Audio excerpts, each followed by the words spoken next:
बच्चों MRT group में आपका स्वागत है। आज हम लोग हिंदी में वर्ण विचार के बारे में अध्ययन करेंगे। आइए देखते हैं कि वर्ण क्या होते हैं। जैसा कि आप जानते हैं, जो वर्ण हैं ये मूल ध्वनि होते हैं जिनका खंडन नहीं किया जाता है। तो अब जैसे हम बात करें वर्ण का, वर्ण मूल ध्वनि है जिसका खंडन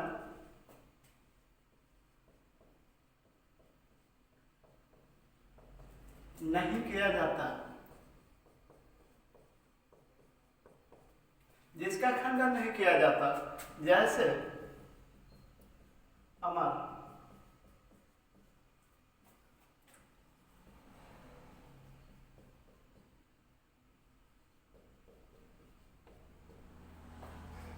ये हम बात करें अमर का, ये देखिए ये वर्ण में है आ मा आ र। अब इसका खंडन करना बड़ा मुश्किल होता है, ये वर्ण होते हैं। जैसे हम बात करें वर्णमाला, वर्णमाला क्या होता है? वर्णों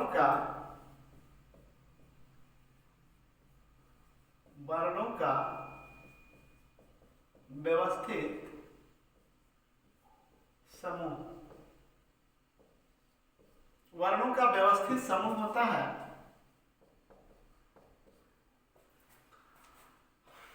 वर्णों का व्यवस्थित समूह होता है।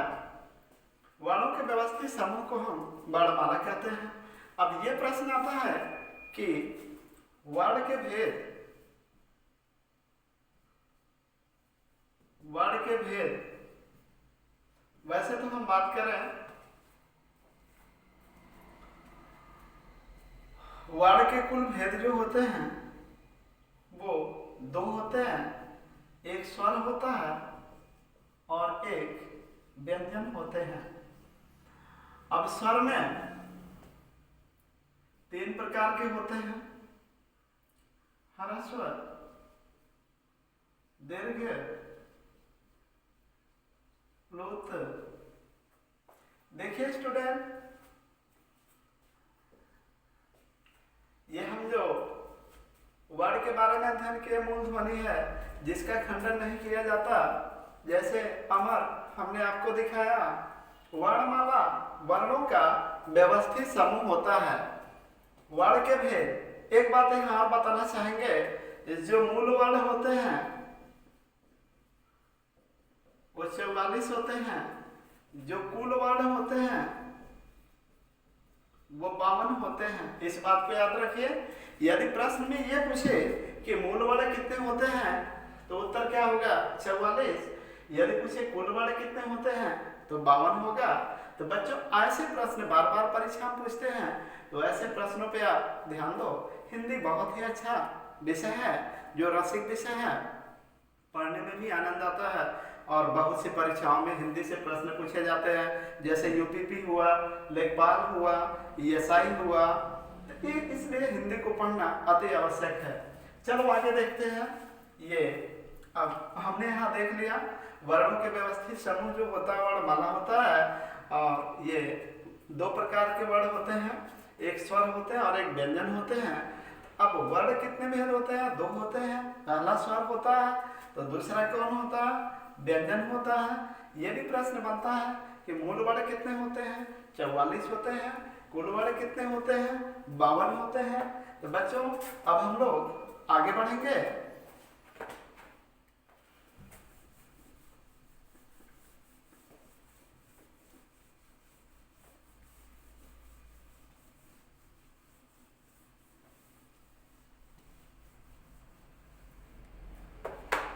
अब हम लोग स्वर के बारे में देखेंगे। स्वर कितने प्रकार के होते हैं और स्वर की विशेषता क्या होती है। बच्चों देखो, स्वर में जो होता है पहला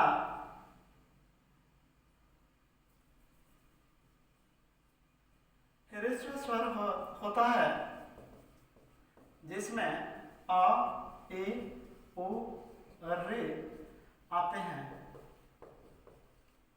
एक मात्रिक होते हैं एक मात्रिक होते हैं, एक मात्रिक होते हैं। अब हम बात करें दूसरा स्वर जो है वो दीर्घ स्वर होते हैं। आ, बड़ी ई, बड़ा ओ, ए, ऐ, ओ, औ। ये भी प्रश्न आता है कि मूल स्वर कितने होते हैं। मूल स्वर 11 होते हैं। ये भी प्रश्न आता है कुल स्वर कितने होते हैं, 13 होते हैं। देखिए इसके बाद जो तीसरा स्वर है वो प्लुत स्वर है। जैसे ओम त्रिमात्रिक होते हैं, त्रिमात्रिक होते हैं।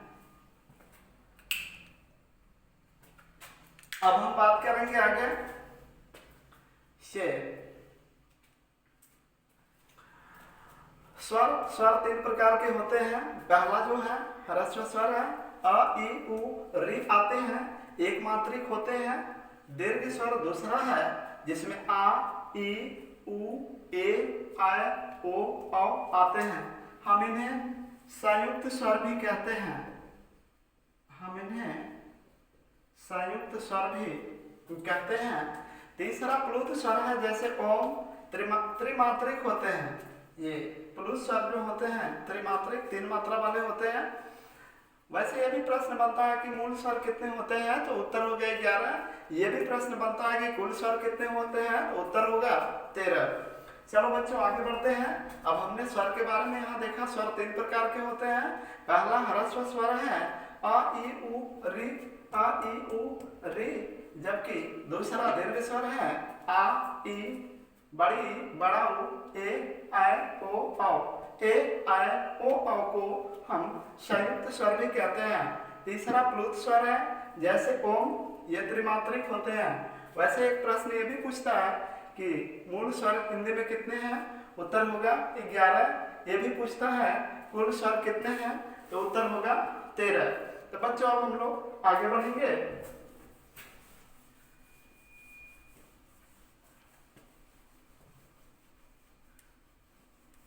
अब हम लोग व्यंजन के बारे में स्टडी करेंगे। व्यंजन, अब व्यंजन क्या है? देखिए व्यंजन में स्वर की आवश्यकता होती है, लेकिन स्वर में व्यंजन की आवश्यकता नहीं होती। कहने का मतलब ये कि व्यंजन जो होते हैं हिंदी में मूल व्यंजन ये 33 होते हैं। हिंदी भाषा में व्यंजन ये 36 होते हैं। हिंदी में कुल व्यंजन 39 होते हैं। इसलिए स्वरों की संख्या हमने बताया था कितना, कुल स्वर कुल 13 और व्यंजन कुल कितने हुए 39। तो वर्ण कुल कितने हुए 52 हो गए। स्वर और व्यंजन मिलाकर कुल कितने वर्ण हुए 52 हुए। माफ कीजिए ये 52 हो गया, जोड़ेंगे 9 3 12 का 3 1 4 1 5 52 वर्ण हो गए। स्वर और व्यंजन, कुल स्वर कितने हुए 13 और कुल व्यंजन कितने हुए ये 39 और टोटल वर्ण स्वर और व्यंजन मिला कितने हुए 52। ये भी प्रश्न पूछता है कि वर्णों की संख्या कितना 52। देखिए व्यंजन में यहाँ 3 तरीके का प्रश्न आता है हिंदी में। हिंदी में मूल व्यंजन कितने हैं 33। हिंदी भाषा में व्यंजन कितने हैं 36। हिंदी में कुल व्यंजन कितने हैं 39। अब इसके बाद हम लोग आगे बढ़ेंगे।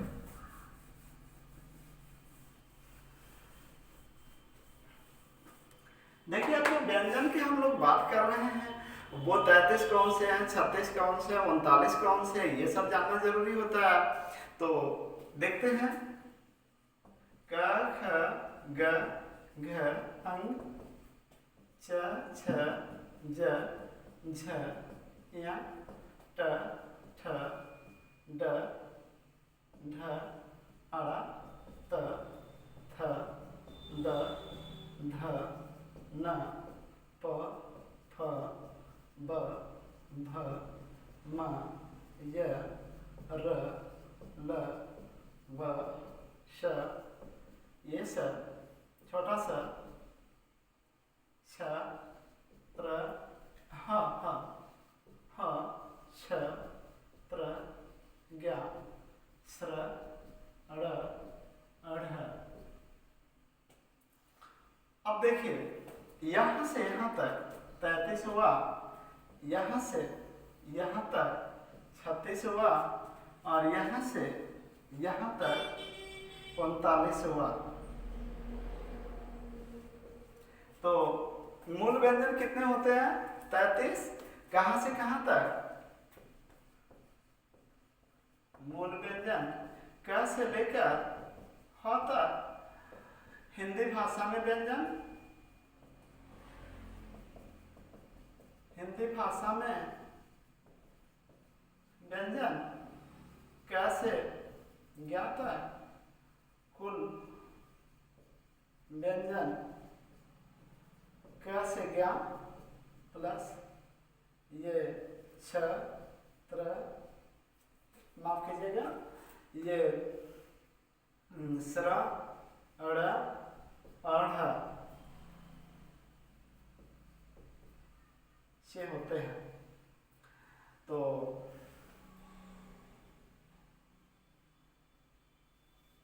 ये आप समझ गए कि ये कैसे लेके हाथ तक टोटल से कितना है 33 और कैसे लेकर ज्ञा तक कितना है 36 और कैसे लेकर ढ तक कितना है 39।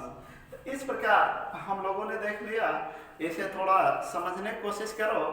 क्या हम लोग शुरू में ही सीखते हैं, पढ़ते हिंदी का शुरुआत करते हैं, क्या अंग हो गया च, इस प्रकार हमने से पूरा ड़ तक देखा। तो हमारा जो मूल व्यंजन है क से ह तक है, क से ह तक है, जबकि हिंदी भाषा में व्यंजन क से लेके ज्ञा तक है, जबकि कुल व्यंजन कितना है? कुल व्यंजन जो हमारा 39 है। क से ज्ञा, ज्ञा में और 3 को बढ़ा है, स्र ये ड़ और ढ, स्र ड़ और ढ, ये ड़ है और ये ढ है। अब स्टूडेंट हम लोग आगे बढ़ते हैं। तो ये प्रश्न यदि पूछे कि मूल व्यंजन कितने हैं तो 33 होगा। ये पूछे हिंदी भाषा में व्यंजन कितने हैं तो 36 होगा। ये पूछे कुल कितने व्यंजन हैं तो उत्तर हमारा होगा 39 है। यदि पूछे स्वर, मूल स्वर कितने हैं 11। यदि पूछे कुल स्वर कितने हैं तो उत्तर होगा 13। अब आगे बढ़ते हैं स्टूडेंट, हम लोग व्यंजन के प्रकार देखेंगे। व्यंजन के प्रकार, तो व्यंजन के तो विभिन्न प्रकार होते हैं। जैसे हम बात करें, थोड़ा व्यंजन के प्रकार जानते हैं। ये क वर्ग को क्या कहते हैं, ख वर्ग को क्या कहते हैं, ग च वर्ग को क्या कहते हैं, ट वर्ग को क्या कहते हैं, त वर्ग को क्या कहते हैं, प वर्ग को क्या कहते हैं। देखो बच्चों, क वर्ग जो हमारा होता है ये कंठ होता है, जो हमारा च वर्ग होता है तालु होता है, जो ट वर्ग होता है मूर्धा होता है, जो हमारा त वर्ग होता है दंत होता है, जो हमारा प वर्ग होता है ओष्ठ होता है। अब हम बात करें, ये आता है प्रश्न कि क वर्ग को कंठ कहते हैं, च वर्ग को तालु कहते हैं, ट वर्ग को मूर्धा कहते हैं, त वर्ग को दंत कहते हैं, प वर्ग को क्या कहेंगे, ओष्ठ कहेंगे। तो इसमें घुमाकर प्रश्न बार बार आते रहे हैं, जरा इसे आप याद कर लीजिएगा। तो क च ट त प ये वर्गों के नाम हैं। अब स्टूडेंट हम देखते हैं कि स्पर्श व्यंजन, स्पर्श व्यंजन यही हैं जिनकी संख्या 25 है। स्पर्श व्यंजन यही जो क च ट तप वर्ग वाले सभी क ख ग घ अंग च छ ज झ य ट ठ ड ढ ड़ त थ द ध न प फ ब भ म य र ल व प फ ब भ म। बस यही तक होता है। मतलब टोटल कितना होता है? 25 होता है। अब हम लोग आगे बढ़ेंगे। स्पर्श व्यंजन के बाद हम लोग अंतस्थ व्यंजन की बात करेंगे। अब अंतस्थ व्यंजन देखिए बच्चों कितने होते हैं। अंतस्थ व्यंजन य व र ल इन्हें अर्ध स्वर भी कहते हैं। देखिए अंतस्थ व्यंजन में य व र ल इन्हें अर्ध स्वर भी कहते हैं। अब हम बात करेंगे ऊष्म व्यंजन का। ऊष्म व्यंजन में बच्चों देखिए ये कौन कौन आते हैं? तीनों स और ह आते हैं। ऊष्म व्यंजन में तीनों स और ह आते हैं। ऊष्म व्यंजन की बात करते हैं तो तीनों स और ह आते हैं। अब इसके बाद हम आगे बढ़ेंगे। अंतस्थ व्यंजन में य व र ल होते हैं। ऊष्म व्यंजन में तीनों स और ह आते हैं। आगे बढ़ते हैं स्टूडेंट। तो थोड़ा 1 मिनट यहाँ हम ये समझेंगे कि जो ऊष्म व्यंजन है, ऊष्म व्यंजन जो होते हैं इसमें तीनों स और ह तो होते हैं, लेकिन एक और प्रश्न आता है कि उत्क्षिप्त व्यंजन कौन होते हैं? ड़ और ढ़, जैसा कि हमने आपको पीछे बताया था। अब एक प्रश्न ये भी आता है कि प्रकंपित क्या होते हैं? प्रकंपित में र आता है। एक प्रश्न ये भी आता है कि पार्श्विक में क्या होता है? पार्श्विक में ल आता है। और एक प्रश्न ये भी आता है अनुस्वार, अनुस्वार ये होता है। और विसर्ग क्या होता है? ये होता है नाक से बोले जाते हैं, नाक से बोले जाते हैं, ये नाक से बोले जाते हैं। देखिए यहाँ दोबारा हम लोग देखेंगे कि अंतस्थ व्यंजन में कौन कौन आते हैं? य व र ल। और ऊष्म व्यंजन में कौन कौन आते हैं? ये तीनों स है और ह है। उत्क्षिप्त में कौन आता है? ड़ और ह आते हैं। ये पार्श्विक में ल आते हैं, प्रकंपित में र आते हैं। अनुस्वार विसर्ग, अनुस्वार ये है और विसर्ग आपका ये हुआ। अब ये दोनों नाक से बोले जाते हैं। एक प्रश्न और बनता है कि ये क्या है? इन्हें हम अनुनासिक कहते हैं। बच्चा लोग चांद कहता है छोटी कक्षाओं में, इन्हें अनुनासिक कहते हैं। नाक और मुंह से बोले जाते हैं, नाक और मुंह से बोले जाते हैं।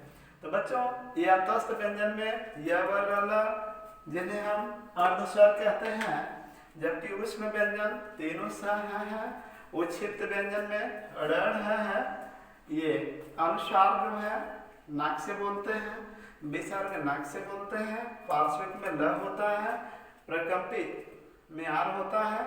ये जो चांद कहते हैं ये अनुनासिक होता है, इसे हम नाक और मुंह से बोलते हैं। आगे बढ़ते हुए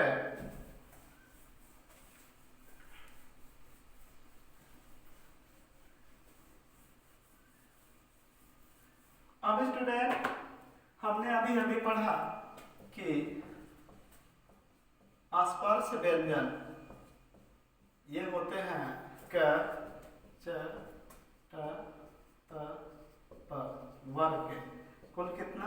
25। तो अब इसी में स्पर्श संघर्षी क्या होता है? स्पर्श संघर्षी।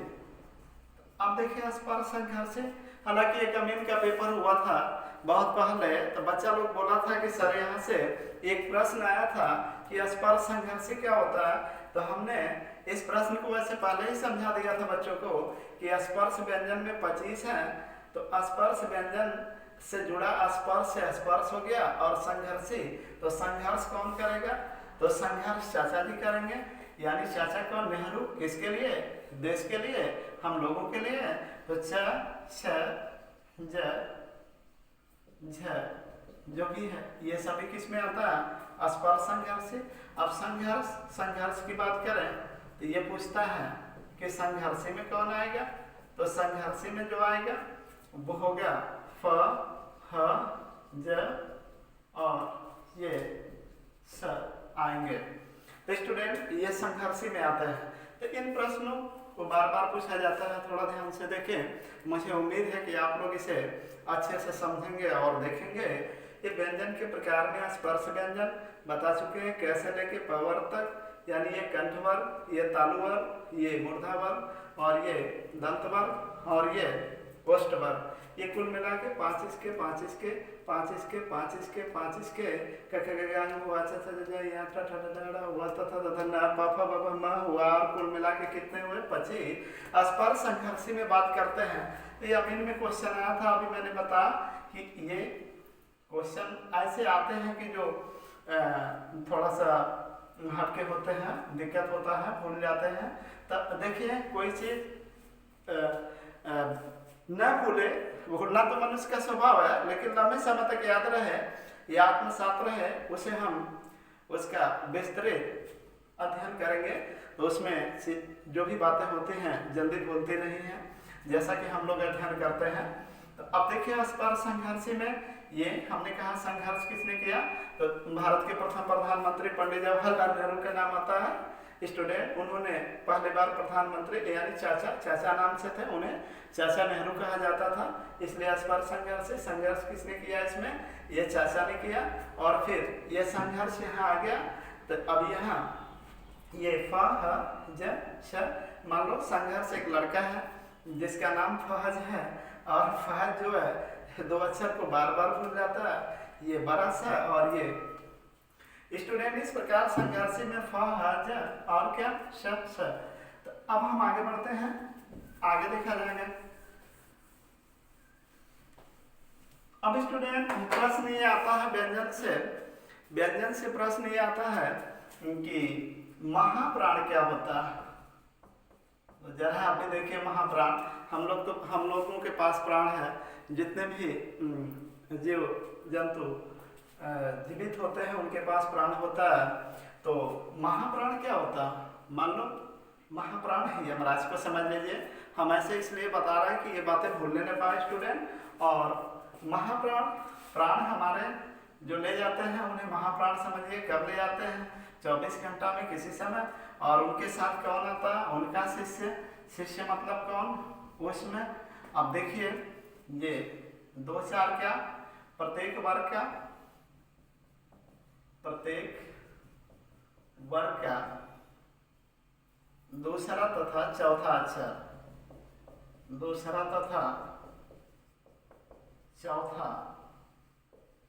अक्षर होगा, और उसमें उष्म होगा। उसमें क्या,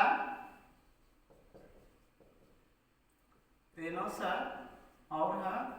तो फिर बात कर लेते हैं क, ख, ग, घ, अंग, च, छ, ज, झ,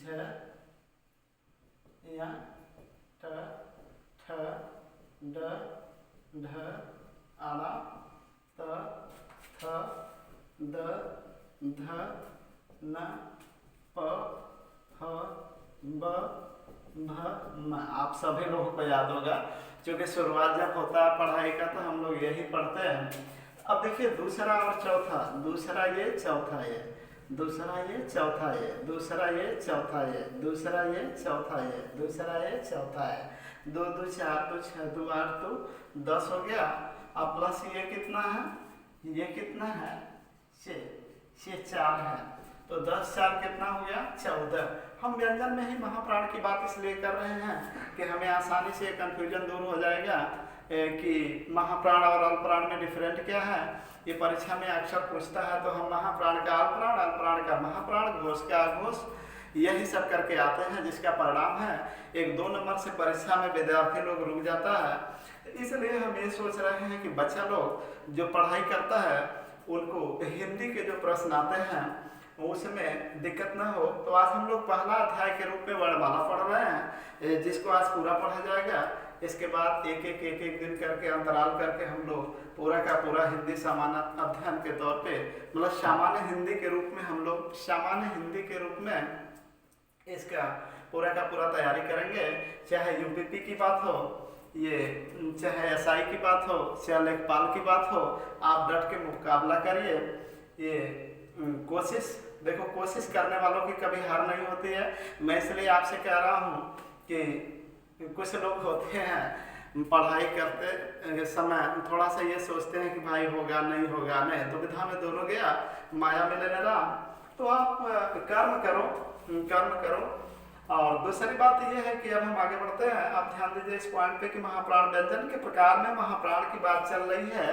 तो प्रत्येक वर्ग का, जैसा कि मैंने आपको वर्ग बताया, क च ट त प, प्रत्येक वर्ग का दूसरा और चौथा यहाँ दिखाया गया। पहला, दूसरा, तीसरा, चौथा लिख देता हूँ 1 2 3 4 5।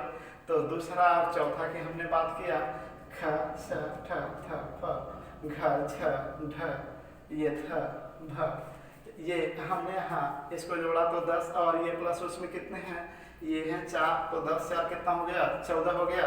अब हम आगे बढ़ते हैं स्टूडेंट। ये रहा महाप्राण। तो महाप्राण के बाद अगर हम बात करते हैं तो आता क्या है, अल्प प्राण। व्यंजन में अल्प प्राण। तो सोचिए बच्चों कि अभी हम लोगों ने जो पढ़ा है, ये महाप्राण में 2 4 था, तो इसमें प्रत्येक वर्ग का 1 3 5 होगा और प्लस क्या, अंतस्थ होगा, अंतस्थ। अब 1 3 5 में क्या हो गया, 6 पांत्याय 15 प्लस अंतस्थ में य व र ल। अब ये कितने हो गए अंतस्थ में, 6, ये कितने हुए 15 और ये कितने हुए 4, 15 4 कितना 19 हमारा क्या हुआ, अल्प प्राण हो गया। इस पॉइंट पे ध्यान दो बच्चों, हमारा अल्प प्राण कितना हुआ 19। कैसे आप समझोगे, जब महाप्राण हमने 2 4 बताए थे तो फिर अल्प प्राण क्या हो जाएंगे, 2 4 निकालिए इस ग्रुप में से, 2 4 निकल गया तो 1 3 5 और वहां पे क्या था उष्ण, तो यहाँ पे क्या रहेगा अंतस्थ। अब इस प्रकार हम देख रहे हैं कि पांत्याय 15 और अंतस्थ में य व र ल, कुल मिला के कितने हो गए, ये कुल मिला के 15 4 19 हो गए। आओ स्टूडेंट हम देखते हैं, अब घोष की बात करते हैं। व्यंजन में ही होता है घोष। मान लो एक हमारा मित्र है जिसका नाम है घोष, उसका मोबाइल नंबर 3 4 5 है। मतलब क्या, प्रत्येक वर्ग का तीसरा चौथा पांचवा। अच्छा, और हमारा जो घोष है बहुत ईमानदार है, बहुत अच्छा है, पढ़ने में भी बहुत ठीक ठाक है, लेकिन जनसंख्या बहुत ज्यादा बढ़ा दिया है बच्चों। इसके 5 बच्चे हैं। कितने बच्चे हैं 5 बच्चे। 5 बच्चों के रूप में हम आपको दिखाना चाहेंगे, य व र ल ह, ये 5 बच्चे हैं इसके।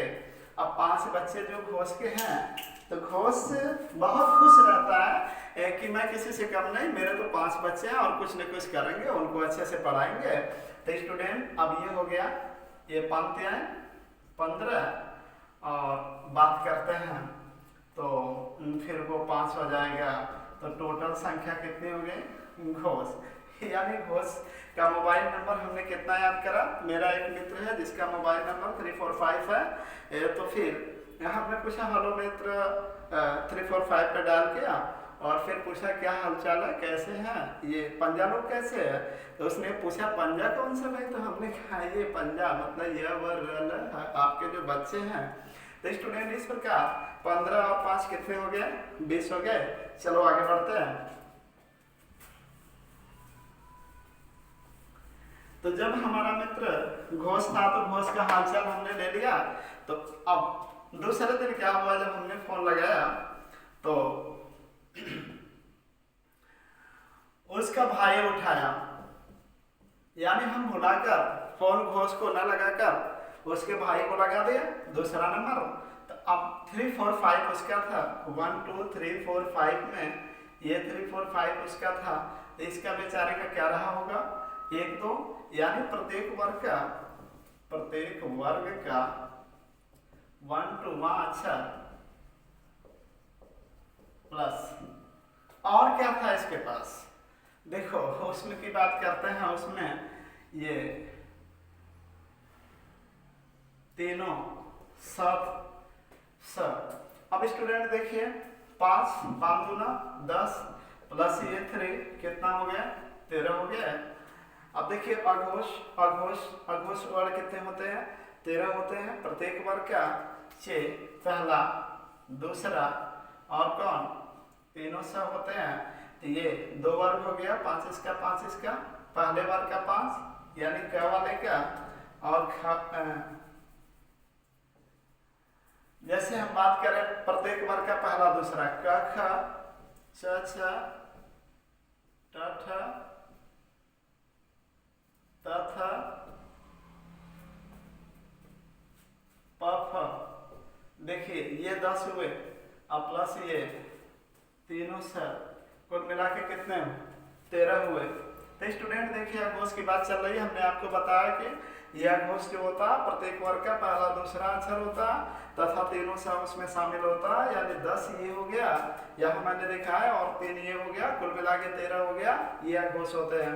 तो यही स्टूडेंट व्यंजन से जो मैंने आपको सामान्य हिंदी समान अध्ययन के रूप में सामान्य हिंदी अभी बताया, तो ये जो